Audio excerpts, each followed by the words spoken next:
जब मेरी बहन देवी सीता ने धरती में समाधि ली तब मैं बहुत क्रोधित हुआ श्री राम पर, किंतु जब श्री राम ने सीता के इस निर्णय का विरोध किया तब मुझे समझ में आया कि श्री राम को भी सीता के वियोग की उतनी ही पीड़ा है जितनी पीड़ा सीता को हुई, और मुझे उन पर गर्व हुआ। और आज तुम दोनों पर भी गर्व है कि कैसे लोक कल्याण के लिए तुम दोनों अपने प्राण त्याग करने के लिए सज्ज हो गए। और आज ये सिद्ध हो गया कि तुम दोनों केवल जन्म से ही नहीं, कर्म से भी श्री राम और सीता के पुत्र हो। महादेव का ये सेवक उनका एक संदेश लेकर आया है। वर्षों पूर्व तुम्हारे पूर्वज राजा भागीरथ ने गंगा को इस धरा पर उतारा था और इस संसार का कल्याण किया था। आज पुनः उसी संसार के कल्याण हेतु उसी गंगा की सहायक नदी अर्पा, जो कि दक्षिण की ओर से बहती है, तुम्हारे शिवलिंग पर गिरकर इस धरा को पवित्र करेगी।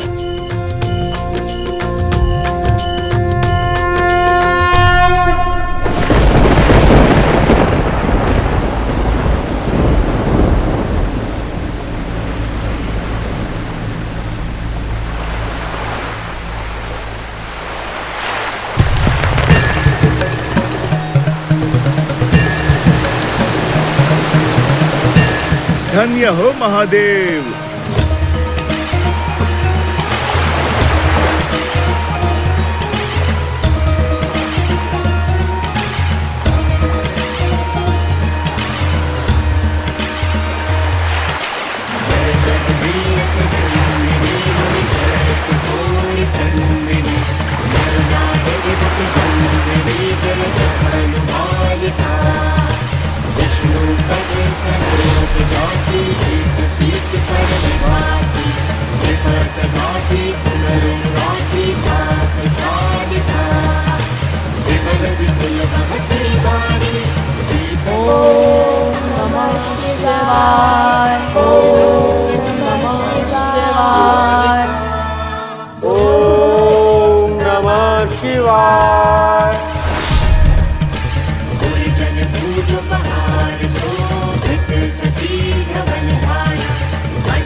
अंततः सिया राम की संतान ने एक बार पुनः स्वयं को सिद्ध कर दिया, एक और असंभव युद्ध जीत लिया।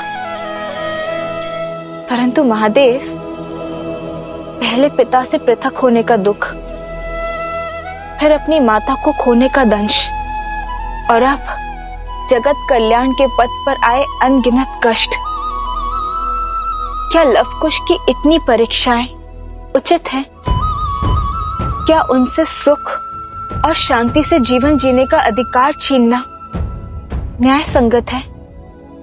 देवी, हर परीक्षा अपने साथ एक नई सीख लेकर आती है। लवकुश के जीवन में आई ये परीक्षाएं उनके लिए एक नई सीख तो लाई ही हैं, साथ ही संसार के समक्ष कुछ सिद्ध करने के लिए भी आई हैं। यूं समझ लीजिए कि सत्य का आवरण हटाने के लिए ही उत्पन्न हुई है। कैसा सत्य महादेव? वही सत्य देवी जिसे आपने जाना है, जिसे लवकुश ने अनुभव किया है, जिसे श्री राम ने जन्म से पाया है, और अब लवकुश अपने कर्म से पा रहे हैं। इनके भीतर से निकली ज्योत सारे संसार को जगमग कर रही है, अर्थात इनका मन पूर्णतः स्थिर है। हाँ देवी, जो स्थिर है वही जागृत है, और जो जागृत है वही संसार का उपकार करने में सक्षम है, जगत को बदलने की शक्ति रखता है। जिस निष्ठा और धैर्य के साथ लवकुश ने निरंतर ये जप तप किया है, वो उनकी जागृति का ही तो प्रतीक है। ये सिद्ध करता है कि लवकुश संसार में धर्म का प्रकाश बनेंगे। अपने शौर्य और धर्म की ज्योत से संसार को ज्योतिर्मय करेंगे, श्री राम की विरासत को, राम राज्य को आगे ले जाएंगे।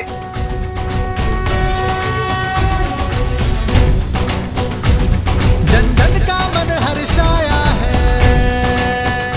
राजकुमार लव, राजकुमार कुश, आपने हमें संकट से तो मुक्ति दिला ही दी, हमारी ओर से एक प्रार्थना और स्वीकार कर लीजिए।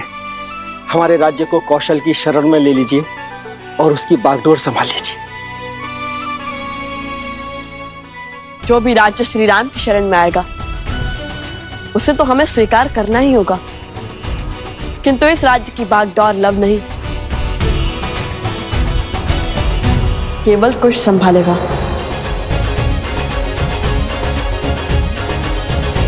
राजकुमार कुश की जय! राजकुमार कुश की जय! राजकुमार कुश की जय! माता कहती थी कि संसार में प्रेम से अधिक मूल्यवान और कोई वस्तु नहीं, और आज आप सबका प्रेम देखकर मेरा हृदय गदगद हो गया। मैं अयोध्या का राजकुमार कुश अपने पिता श्री कौशल नरेश श्री राम के नाम को साक्षी मानकर आप सभी को और इस राज्य को कौशल राज्य में सम्मिलित करता हूँ। कुश के साथ ये गांव और अधिक कुशल होगा और इसलिए आज से इस राज्य को कुशावती के नाम से जाना जाएगा। राजकुमार कुश की जय! राजकुमार कुश की जय! राजा राम की जय! राजा राम की जय! राजा राम की जय! राजा राम की जय! राजा रामचंद्र की, राजा रामचंद्र की, राजा रामचंद्र की, राजा रामचंद्र की, राजा रामचंद्र की। केला बहुत ही मीठा है। परिश्रम से जो मिला है, जैसे आप दोनों के परिश्रम का प्रसाद मिला। ज्ञान प्राप्त करने निकले और दिग्विजय होकर लौटे। प्रभु तो ये सुनकर गदगद हो उठेंगे। कुछ लीजिए। नहीं,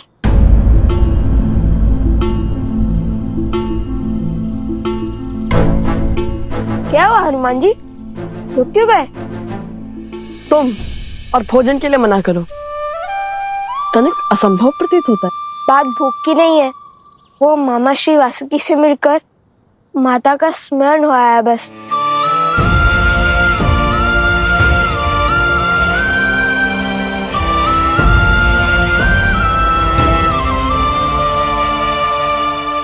देख रहे हैं ना प्रभु,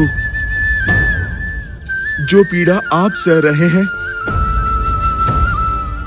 आपके पुत्रों को भी उसी का दंश सता रहा है।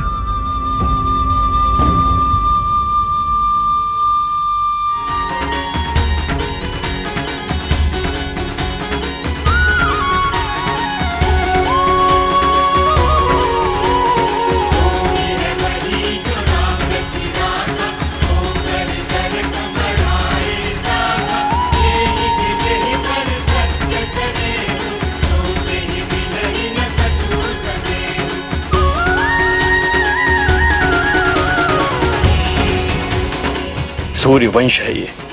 सूर्य स्वयं तपकर ही प्रकाश देता है। स्वर्ण के आभूषण को बनाने वाली भट्टी को आंच सहनी पड़ती है। जो संसार संवारने निकले हैं उन्हें कष्ट सहना पड़ेगा। इसलिए चिंता त्यागिए और भक्ति कीजिए देवी। पूर्ण श्रद्धा से प्रार्थना कीजिए। दुख की दुहाई में नहीं, केवल ईश्वर की आराधना में रमिए।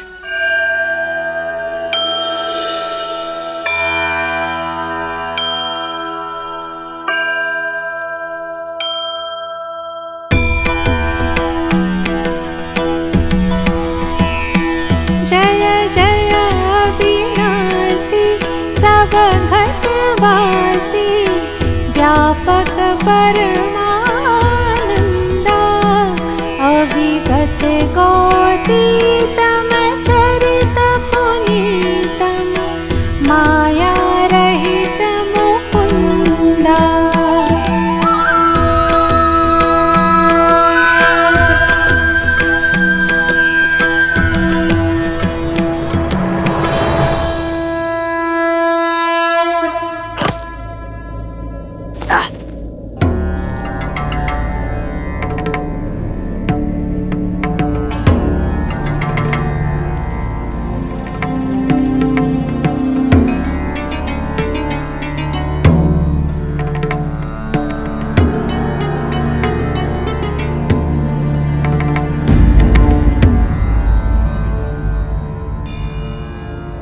नतमस्तक हो जाओ वीरो। हम भगवान विष्णु के बहुत प्राचीन मंदिर में खड़े हैं। चलो कुश, अब संसार की दशा सुधारने वाले भगवान विष्णु के पूजन स्थल को सुधारे।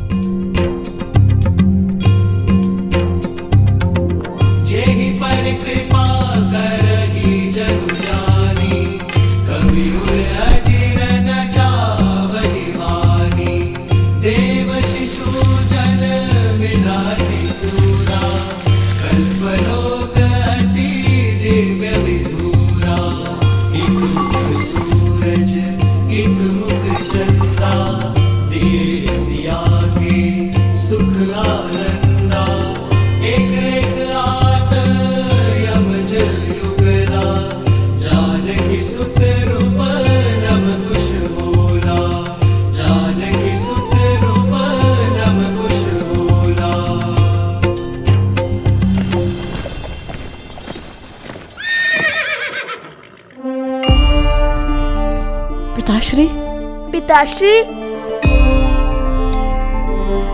प्रभु,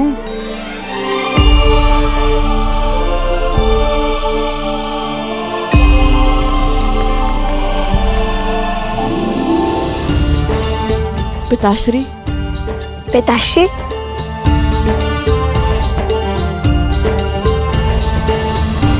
पुत्रों,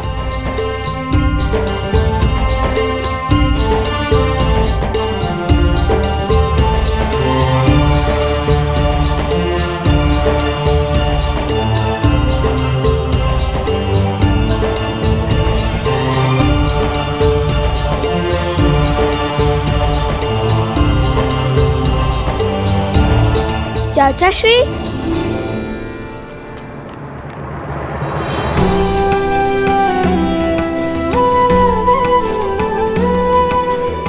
आयुष्मान भव।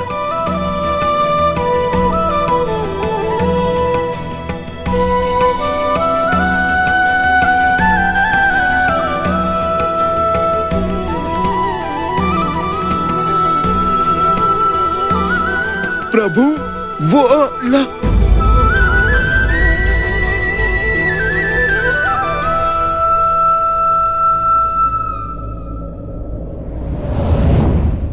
अष्टबाहु का अंत ही नहीं, श्रद्धा का नया अध्याय भी लिखा है लव कुश ने। अपने तप से महादेव का आशीर्वाद प्राप्त किया, साक्षात वासुकी नाग की परीक्षा उत्तीर्ण की। दो शब्दों में कहूँ प्रभु तो इनका भविष्य दिग्विजय में परिवर्तित हो रहा है। असंभव को संभव किया है तुम दोनों ने, मेरे शीश को गर्व से ऊंचा किया है तुम दोनों ने। और धर्म के लिए स्वयं को समर्पित करना तो मानव कर्म की पराकाष्ठा है पुत्रों। हमारी बातें तो हो गई, अब अयोध्या का समाचार सुनाइए ना पिताश्री। अयोध्या में सब कैसे हैं वहाँ? सुमित्रा दादी, कौशल्या दादी सब स्वस्थ है लव कुश वहाँ पे। और लक्ष्मण भैया वो कैसे हैं?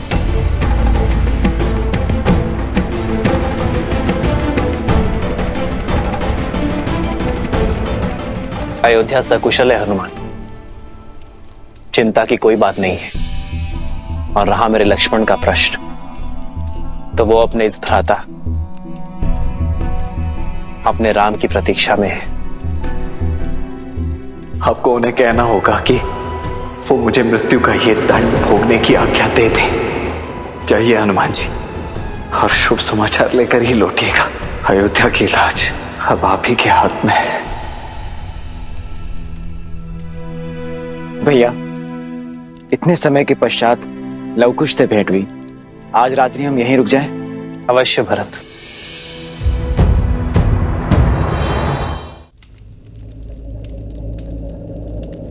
चिंता की कोई बात नहीं है। और रहा मेरे लक्ष्मण का प्रश्न, तो वो अपने इस भ्राता अपने राम की प्रतीक्षा में है। तो क्या लक्ष्मण भैया अभी तक प्रभु श्री राम की आज्ञा की प्रतीक्षा कर रहे हैं? हनुमान जी,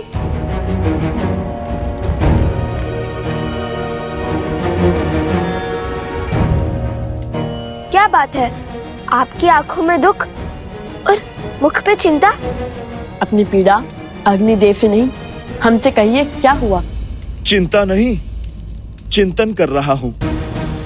मन कुछ घबरा सा रहा है, कुछ उचित आभास नहीं हो रहा। प्रभु को हृदय से लगाते ही उनके भीतर की अतः पीड़ा का आभास हुआ मुझे।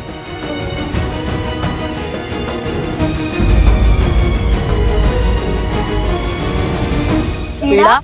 कैसी पीड़ा? वो तो ज्ञात नहीं, किंतु इतना अवश्य है कि प्रभु और भरत भैया हमसे कुछ छुपा रहे हैं। अपने भीतर की पीड़ा हमसे कहने में कतरा रहे हैं।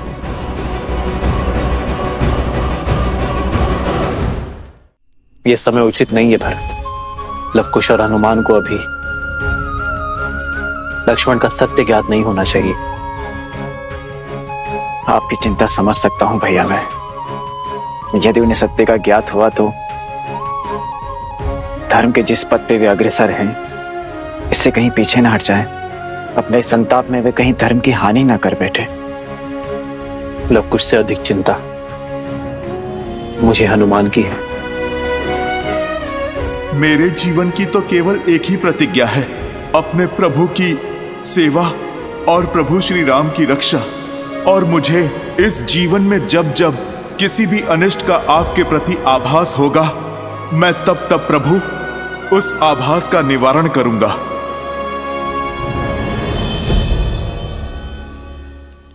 प्रभु की पीड़ा का कारण जानने का एक मार्ग है। क्या? अयोध्या। वहीं जाकर सत्य का भेद खुलेगा।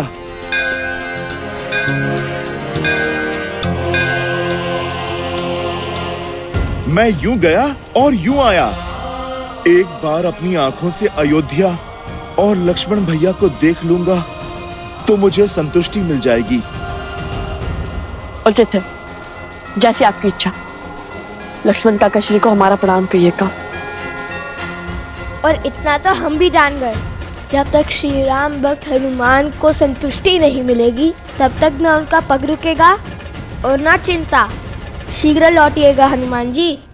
रात्रि भोज में आपकी प्रतीक्षा रहेगी।